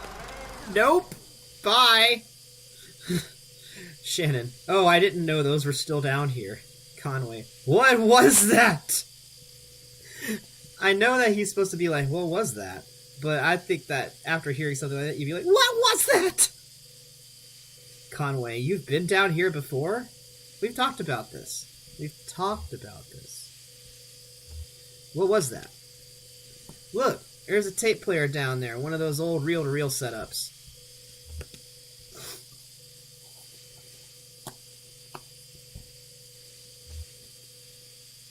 They'd record up on that old scaffolding we saw, and I guess then they'd sequester themselves down here to listen to the recorded songs. Excuse me. Conway, did your parents sing? Or what happened to the archivists? Did your parents sing? Oh, yeah. They sang. They sang in the mine for coal script tokens. Oh my god.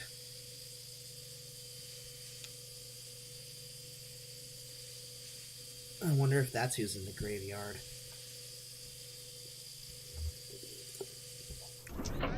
Alright, I'm gonna get out of here.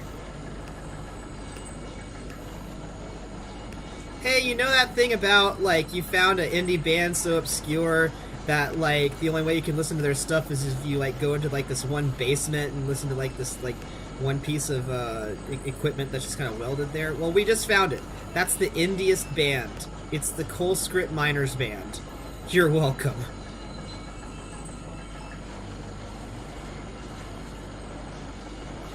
Alright, let's turn this table. They had a casket down here. I mean, is that an old casket from when you were getting people out, or was that actually stuff you could buy from this company store? It's so weird. Buy your own, pre-buy your own casket. Spend all that script. Happy Christmas.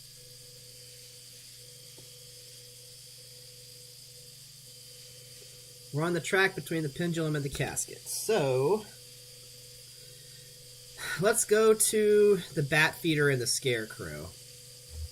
I believe that the animal bones and the rowboat is where the exit is.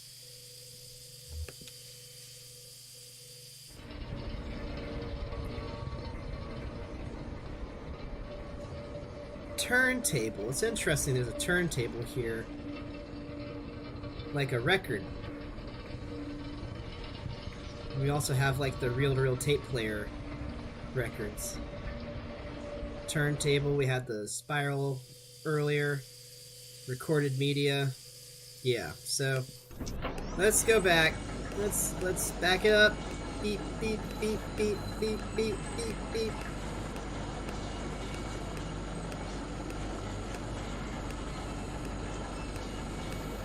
We're going back. Rusty's going back. He's going back in time.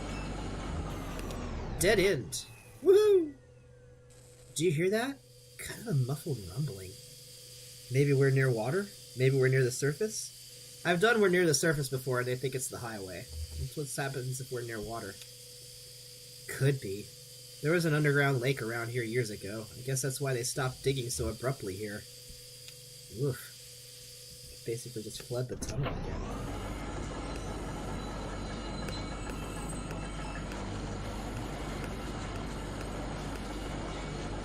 So we're gonna go to the other end. Which I think has something a little bit more notable than just a dead end. Ugh, that scarecrow was scary. For a second I thought that was a person. I guess that's the point, but dang. Oh, apparently if you just hold down your mouse button it keeps going forward. That's nice. I kept on clicking thinking I needed to do that. Broken track.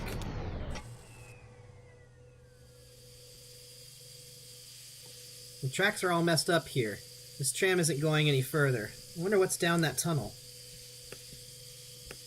You can't do anything. It's annoying. You can't go there. So, and they won't get out and walk either. I guess maybe they can't because he's got a leg problem. So, it's just whatever. This one's kind of a... Not really a whole lot going on this one. So, turntable. Hummingbird feeder is so weird. It's a hummingbird feeder hanging inside a mine. They know there's not going to be any birds there. And there's like a tree here. It's so weird, this decorating of the place.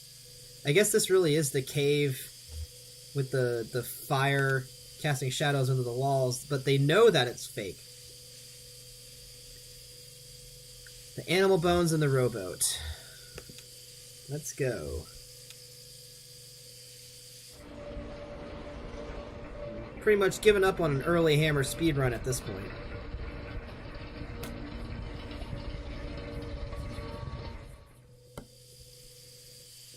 Alright, what happens if we go back? What is backwards?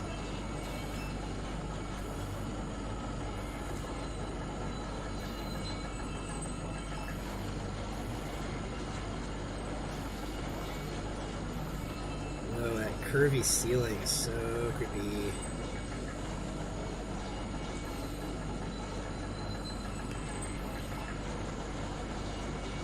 big rib cage-like tunnel. Can't go any further. There's no going. Okay, so there was no point in going this way.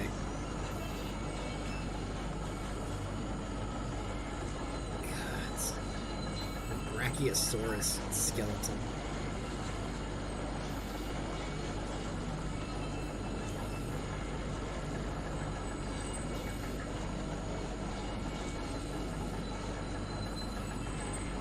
Well, it'll be nice to get out of here, I think. I say I think, because I don't remember what happens after this. It might get even creepier. At some point we end up in like an office building. That's an interesting part of the game.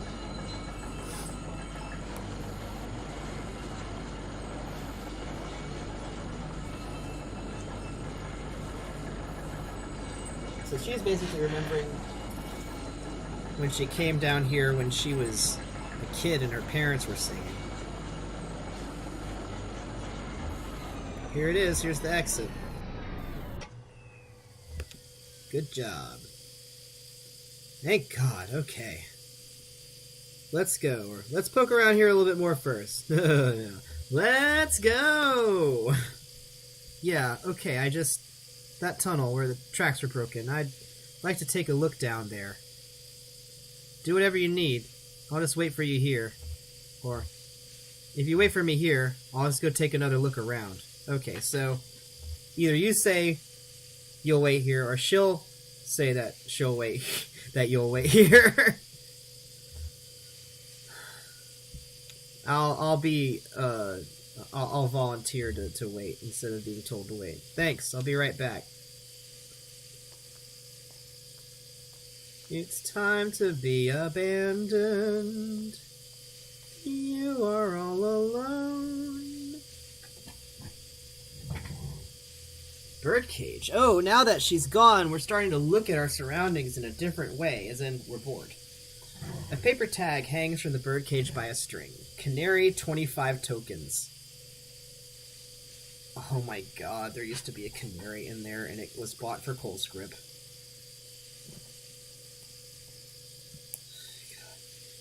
Wow, coal mines were so gamified. Monetized. Like, whenever people are making these mobile games these days, where you have to, like, buy all these different things and stuff, like, are some of them actually getting inspiration from, like, these coal towns? Because, like, I wouldn't be surprised. Canaries sold at the company store. Did they also sell respirators? No bones in the cage. The bird must have been set free. Or maybe the cage was cleaned. There are cardinals at the Louisville Zoo and other birds. Ostriches, eagles, emus. No canaries. Too common? Too small, maybe. But they have starlings. Starlings aren't much bigger than canaries. I don't know if I've ever seen a canary. Like, outside of, you know, National Geographic, I don't know, TV? Pictures? Have you seen a canary? I've never seen a canary. Tape reels. A pile of tape reels is jammed into the top of the tram. They must have been thrown on in a rush. The reels are unlabeled. The tape is decayed. Lizette and Ira's son, Charlie, talked about a piece of music he liked made with an old decaying tapes. What was it called? Something about... Charlie had the most bizarre taste in music. Weird, noisy computer music. Where did he even hear that stuff? Louisville, probably. Or college. He was a smart kid. Damn pity. Oh boy. Notebooks.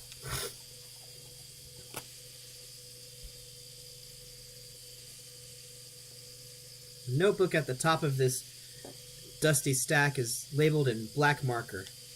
The label is dusty and smudged, but it looks like it might say horses. Houses, maybe? Or verses, even? Crude and hurried handwriting, too. Lizette has immaculate handwriting, pristine and measured cursive. Never a stray mark. He's always thinking of her. For the last several months, she filled out the receipts for each order. Since that young couple complained about the handwriting on the order slip. It's carbon paper, anyway. It's bound to wear away over time. If they're so precise about their records, they should put it on the computer anyway.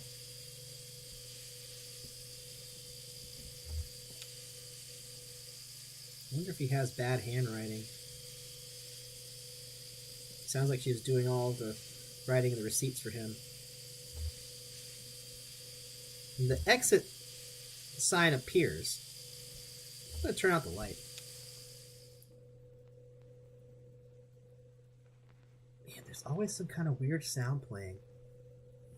There's an ambient kind of sounds like a recorder, like a tape is actually playing. Tape or a vinyl record. Alright. So she's not coming back.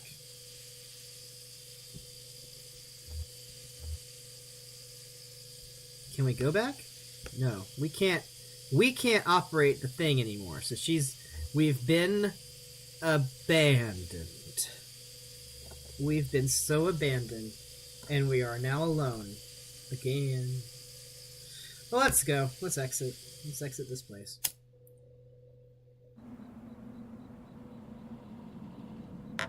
Wow.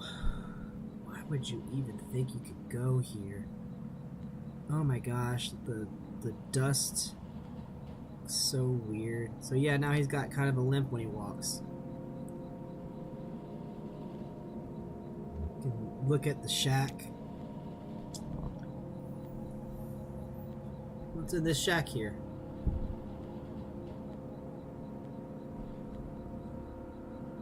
The cramped shack is lined with wooden shelves. Dusty stacks of tape reels and notebooks crowd the room, but a bit of moonlight filters through a window near the ceiling.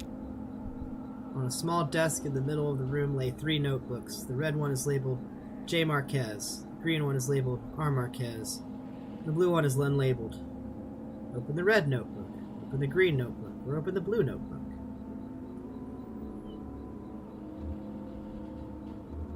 Red. Conway opens the red notebook. Pages are covered in disorganized notes, some written horizontally, others scribbled vertically into margins. A few pages are lined more evenly and divided up into charts correlating seasons, lyrics, harmonies, and coal halls. Open the green notebook. Open the blue notebook. Each page is a delicately rendered charcoal drawing. Most are portraits of rugged faces. Near the middle of the book, there are a few drawings of a young girl in a miner's helmet. She plays along the minecart tracks, collecting pieces of wire. In one drawing, another young girl sits nearby, intently studying a book. Oh, that's gotta be Weaver. I know that's Shannon. That's described first. Conway opens the blue notebook. Yeah, it's nice that they just go ahead and make the choice for you. At this point, there's no point. Notebook is full of Greek letters and cryptic mathematical formulas. Near the back of the book, what first looks like it might be Shannon. Oh yeah, this place. Greek letters and cryptic mathematical formulas. Yeah, so Weaver used to be a mathematician. That's Weaver's notebook.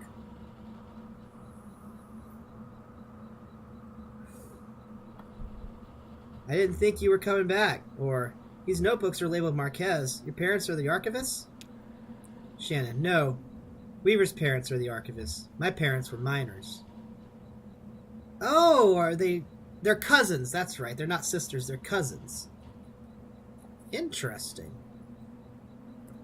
She called them real ivory tower types, but if they're related, maybe it's because Weaver's parents, maybe they had a different income bracket because of all this? I guess we'll see. How's the leg? Let's change the subject. I can walk on it, but it's slow. I can walk on it, but it's painful. Let's say it's painful. Oh, I've got some painkillers here that could help you out. I got them from a friend when I sprained my wrist installing a security system. Better he let me drive, though. They're pretty strong. Conway, I can handle it. Yeah, maybe that's best. Yeah, that's best, dude. Bruh, maybe that is best.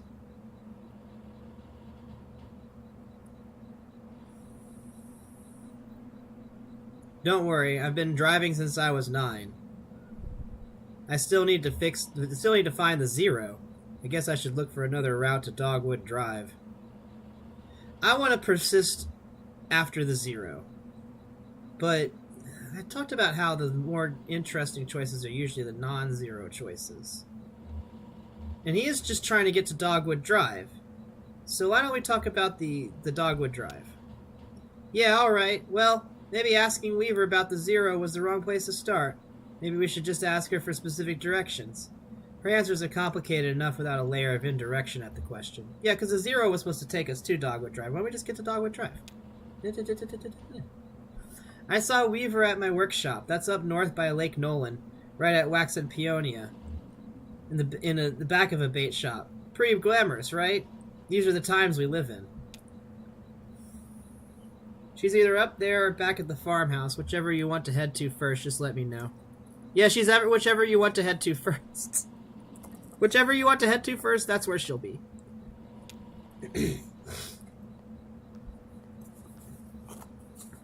Well, let's get in.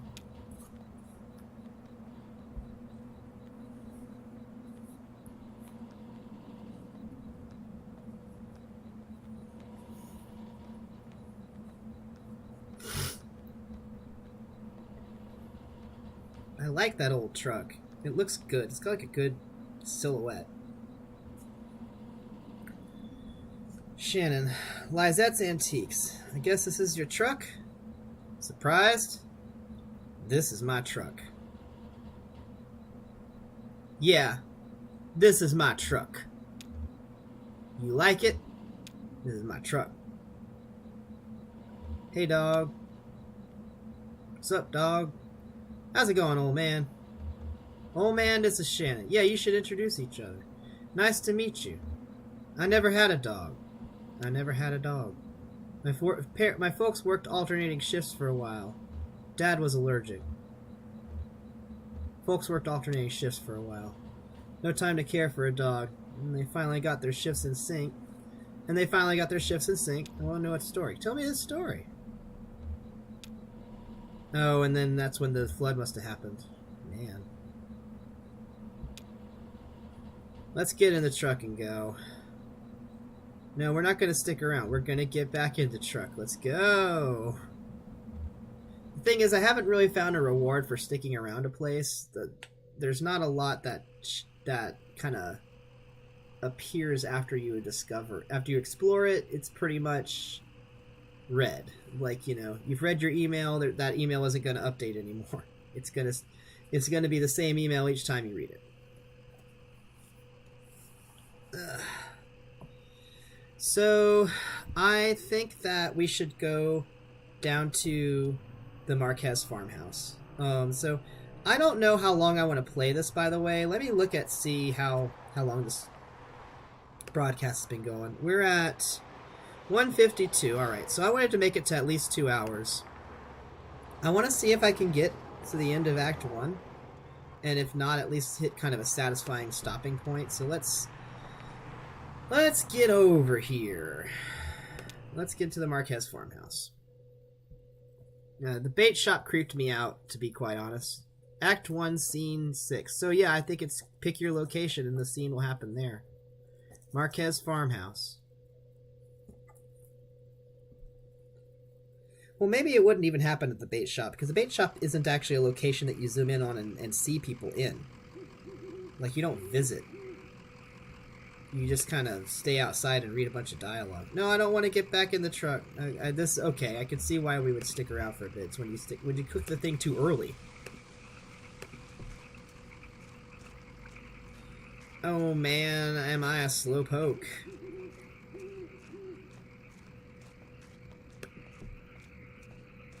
Do I have to wait for him to walk all the way up? This is pretty excruciating. Hey everyone! What's up? Welcome to my speed run of Kentucky Route Zero. As you can see, we are hoofing it at maximum speed, and we will be getting the world record for a playthrough of Kentucky Route Zero. He's not going anymore. Is he not able to walk anymore? Okay, there we go.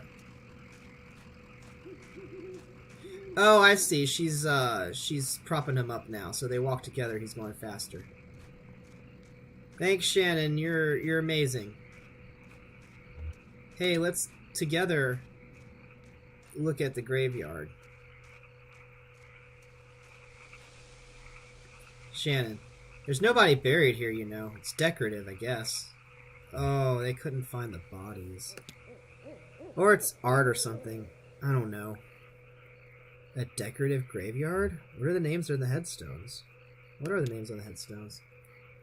Nowakowski, Padilla. I don't know those names. Maybe the people who lived here before? I know when they bought this property, it already had a house and everything. Maybe they have some other symbolic meaning. I have to look up and see. Is that like the game writers or something? Oh, and look at the headstone, Marquez. I used to think that was for my parents. Now I don't know.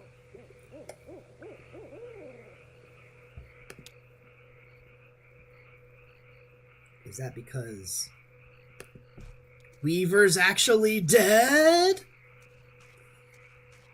Dun dun dun. It's nice to get some explanation of the graveyard. Before you could only just make your assumptions, and now there's an expert to tell you what's really going on.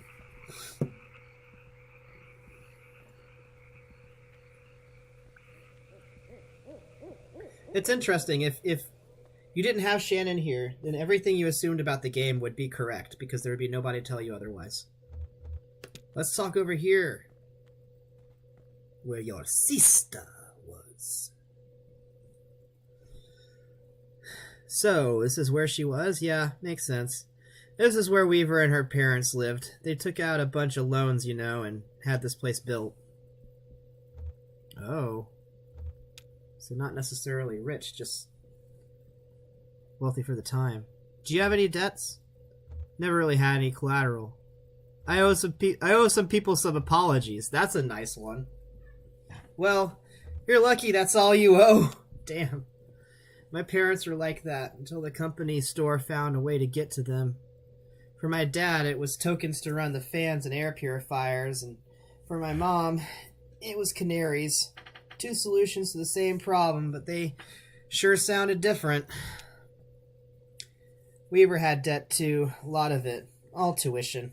Oh, okay, so they're academic, but that doesn't necessarily mean they're well off. How did she pay it off? She said she was a mathematician or something?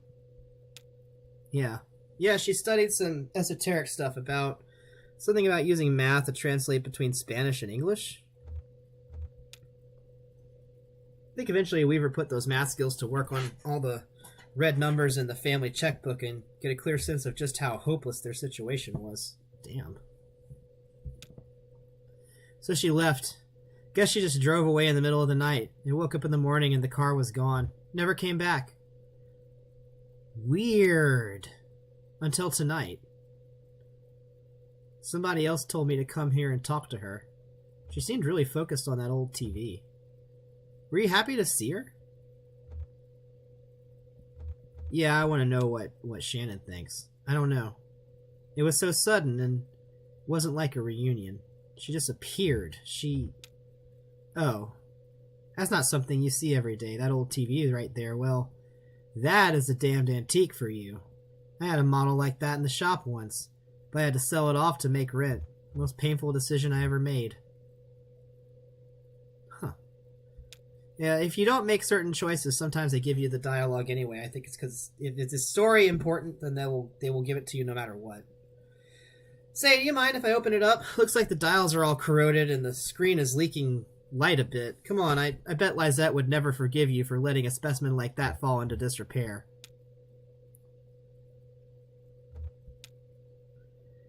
Alright, let's TV the TV. Deep dive into the TV screen. Do you often work on TVs while they're plugged in? How's that work out for you? Oh yeah, these tubes are all messed up. Looks like they've been in a swamp or a cave or something. There's moss growing on this one. A cave, huh? It's interesting considering that's been at the Equus gas station. That's okay, I have a few spares in my bag here. Here, I pulled this one out of an old computer monitor. It just needs to be recalibrated a bit. Okay, that oughta. Should be seeing something now. Are you seeing anything? Hey, that looks dangerous. What are you doing there? Or, a little bit to the left? Yeah, be helpful. Damn, okay, here. I think the contacts are dirty. Now don't go telling my customers I clean off old vacuum tubes with spit. Ew, is that corrosive? There, just gotta turn it north-south and...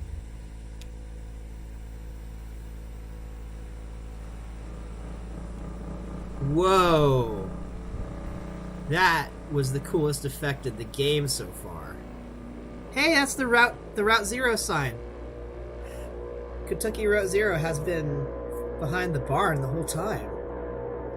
But look at us. We're driving into there. This is some cool ass audio.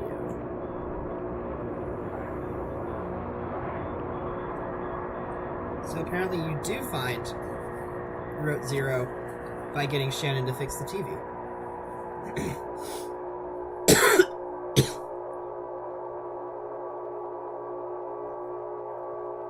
The barn wasn't supposed to be there. It was in the way of the on-ramp.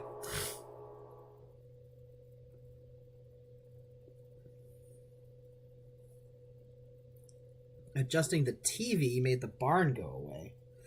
Well, there it is, the end of Act 1. Alright. Achievement unlocked, Act 1.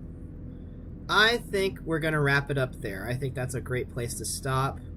Thanks so much for watching this playthrough, sticking with me through the game. It's been a while. It's taken a lot of effort to get this out. Thanks for your patience. If you watched that first stream, sorry that I was talking to you the whole time, but you couldn't hear me. Interesting. Here we've got, this looks like chapter 10. Like, so, limits and demonstrations, the entertainment. Here and there along the echo. Un pueblo de nada, house of nothing. And then, death of the something. Not sure what. I love this hairpin in the middle. So, alright, anyway, that's it. That's for the stream. Thanks for watching. Thanks for coming along with me, and I'll see you in the next one.